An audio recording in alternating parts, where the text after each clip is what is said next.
All right, welcome to Leading Indicator, a show by Public.com focused on gaining insight from the world's best macro minds. I'm your host, Annika Lewis, here to discuss crypto's recent rally and rising demand for Bitcoin as an alternative to gold. Don't forget to like, comment, and subscribe to our YouTube channel for more in-depth interviews that will help keep your portfolio on track. Today, we're joined by Zach Pandl, Managing Director of Research at Grayscale. Zach, welcome to the show, and thank you so much for being here. Great to be here. So, Bitcoin's price surged in October, returning nearly 30% and outperforming most traditional assets as well as other crypto assets. Can you explain a bit about what drove its increase throughout the month? Yeah, that's right. It's really been a stellar period for Bitcoin, and we think that there are two underlying drivers. The first is for Bitcoin's role as an alternative to physical gold. Historically, investors have turned to gold to protect their portfolios against certain types of tail risks, whether those are military conflicts or monetary debasements.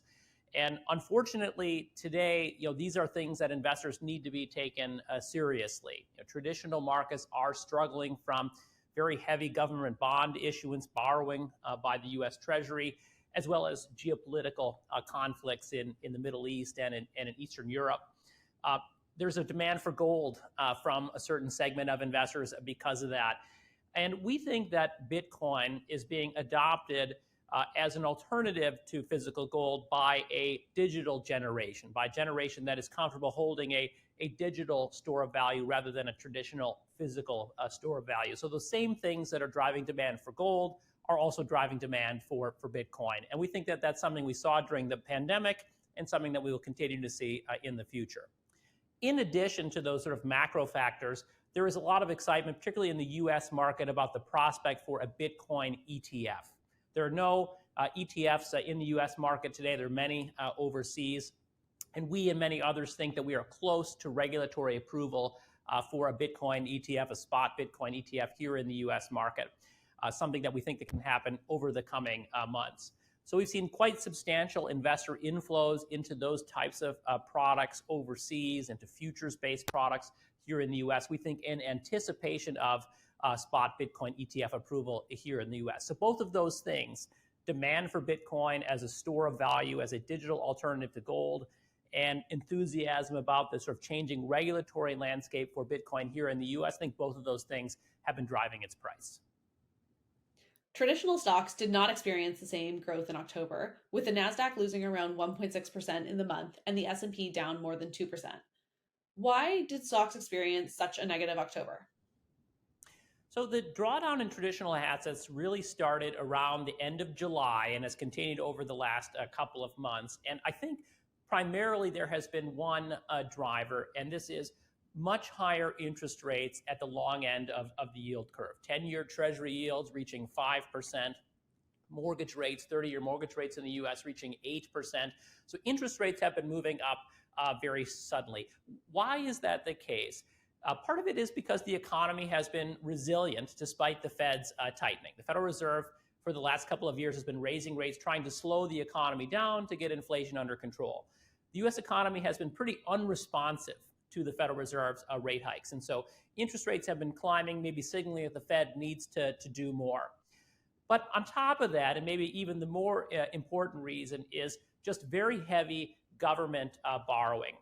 We went through a long period after the 2008-2009 financial crisis where interest rates were low and governments could run large budget deficits without a major impact on interest rates. The traditional sort of crowding out effect that many people will have learned in macroeconomic textbooks was not happening after the housing bust.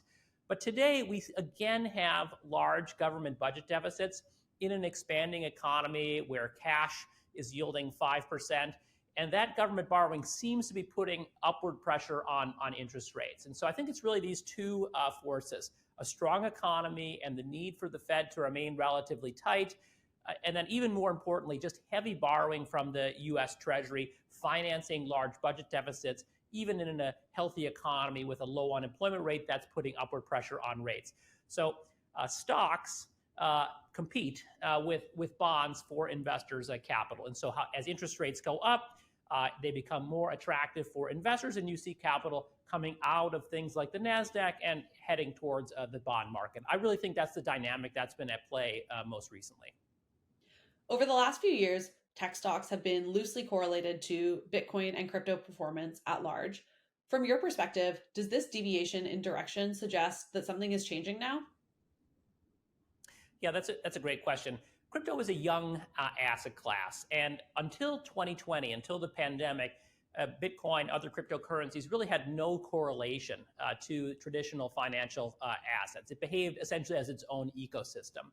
But as the market has matured, as more investors have gotten involved in crypto, we've seen those correlations pick up. And as you said, since the pandemic, the main thing has been a correlation, I'd say a loose correlation, between Bitcoin, Ethereum, and technology stocks, things like the NASDAQ index or recent IPOs, measures of sort of frontier technology shares in the traditional financial system. What's happened recently is a breakdown of that correlation.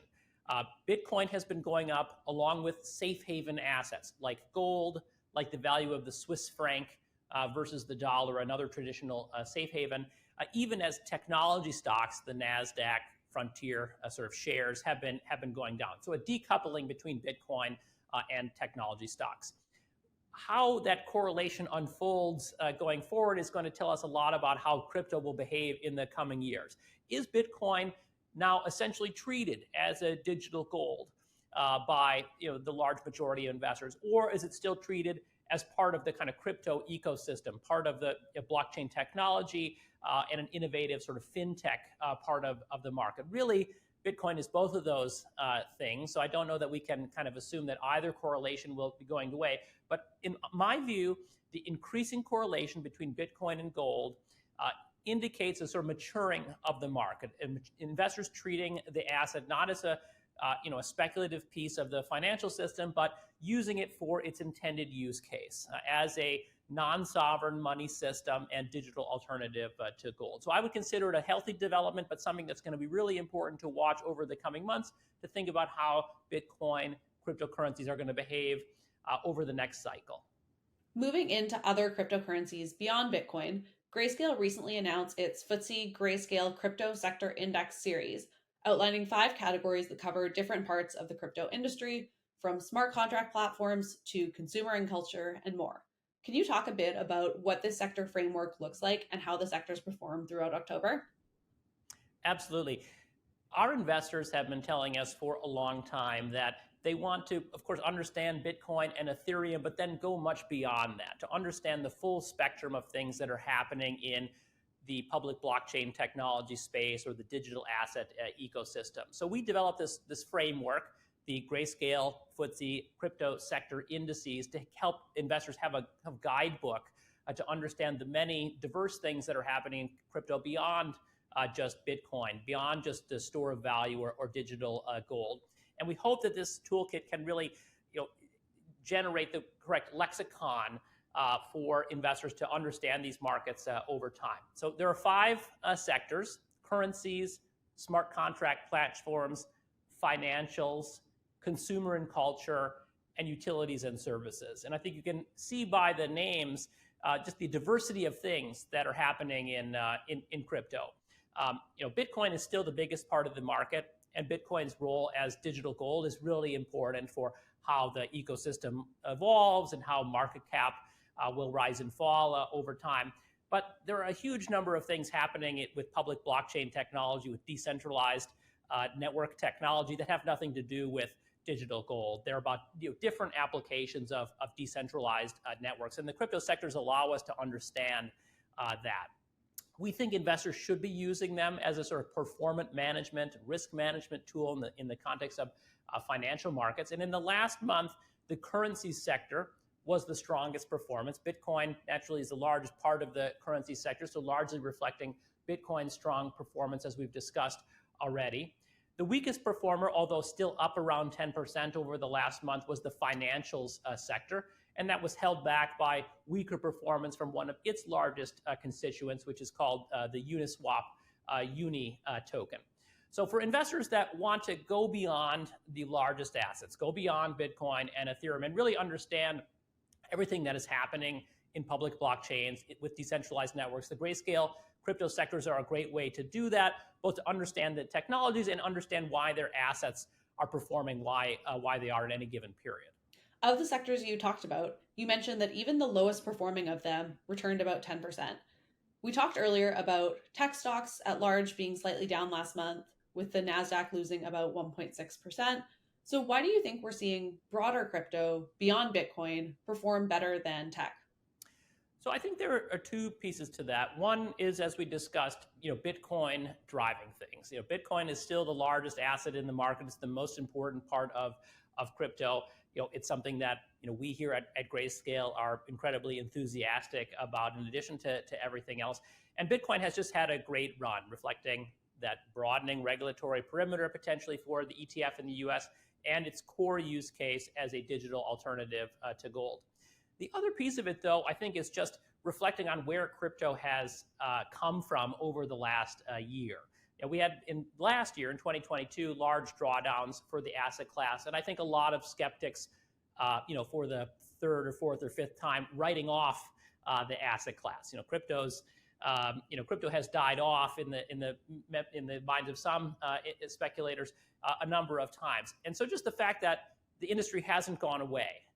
That development continues, that adoption continues, that new applications of public blockchains arrive all the time, I think reminds people of the value proposition of crypto and helps the market get beyond some of the drawdowns and challenges that we had over the last year. So I think it's crypto demonstrating its value, convincing more and more people of the use case for these assets, is drawing new capital back in. I think that's a big part of it as well. You talked earlier about the concept of Bitcoin as digital gold. Now, physical gold had a solid month as well, with futures returning nearly 8% in October. Can you talk a bit more about the concept of Bitcoin as digital gold, which is an often debated moniker in the crypto space, and a little bit about how Bitcoin compares to physical gold and its properties? Yeah, so gold is a traditional part of the financial system. It's hard for people to understand sometimes, but it is very important. What is gold? Gold is just a money system that is not run by the central bank. And so it goes up when sovereign money systems, fiat currencies run by central banks and nation states, want to go down. And it goes down when traditional currencies, the dollar, the euro, the yen, want to go up. So it's inversely related to the value of fiat or government-backed, nation-state-backed currencies. And gold has had that role for a long time in the financial system. Why does gold have that role? Well, some of it is sort of ancient in origin, but some of it is just the nature of physical gold, that it's easy to carry, it's easy to divide, it's ductile, it doesn't get ruined over time, it doesn't rust. So gold has some natural physical properties that make it a high quality asset as an alternative to fiat or government controlled monies. Bitcoin is a digital asset that has some of those same attributes. It is easy to carry, it's completely portable. Bitcoin holders have access to their wealth anywhere that you have access to the internet, as long as that they have their private keys. Bitcoin has a limited supply, and in this way, I would say it is stronger contender to physical gold in that way. Bitcoin's supply is coded into the software. It's limited at 21 million. We may discover gold on future planets and asteroids. We will never find more Bitcoin in the universe. So it's a limited supply, portable, scarce digital asset. Now, it didn't have to work out this way. It didn't have to be the case that Bitcoin would be adopted as a digital gold. But I think investors should just appreciate that it has been a grassroots community all around the world. Tens of millions of people have adopted Bitcoin as an alternative to digital gold. And I think that surprises many traditional investors who want to stick with gold as serving that purpose in their portfolio. I think it's wise to think of adding Bitcoin, substituting at least some portion of gold for Bitcoin, because it is taking market share away from gold as a younger, digitally native generation is adopting this alternative store of value. So in the same way that gold has sort of physical properties that make it good as a sort of non-government, non-sovereign money system, Bitcoin has those same properties just in digital form. And I think that's why you see so many investors embracing it for similar reasons today. All right. And to finish off, I think investors would love to hear your perspective on the Fed's recent decision to skip a rate hike after its November meeting. Markets soared after this news, with the S&P and NASDAQ ending the first week of November up more than 5%. What's your perspective on this, and why did the markets react so positively? Well, the markets reacted positively because the Fed has been the main thing driving broader financial markets for the last couple of years. First, the Fed's very aggressive monetary easing after the pandemic, and then the Fed's aggressive monetary tightening as inflation got out of control, and they realized they had overdone it. And so the end of Fed tightening is a very important development for the broader financial system and for crypto as well. So it makes sense to get a big reaction. The Fed does sound like it is probably done. They're not going to pre-commit that, but I think that they are probably done. And the reasons are, first, that the economy is doing what they set out to achieve. Inflation is coming down, and now the labor market is starting to soften. It doesn't look like we're in a recession yet, but we are seeing slower job growth, and the U.S. unemployment rates start to pick up. So we see signs of a softening economy. That should give the Fed some confidence that inflation will remain relatively well contained.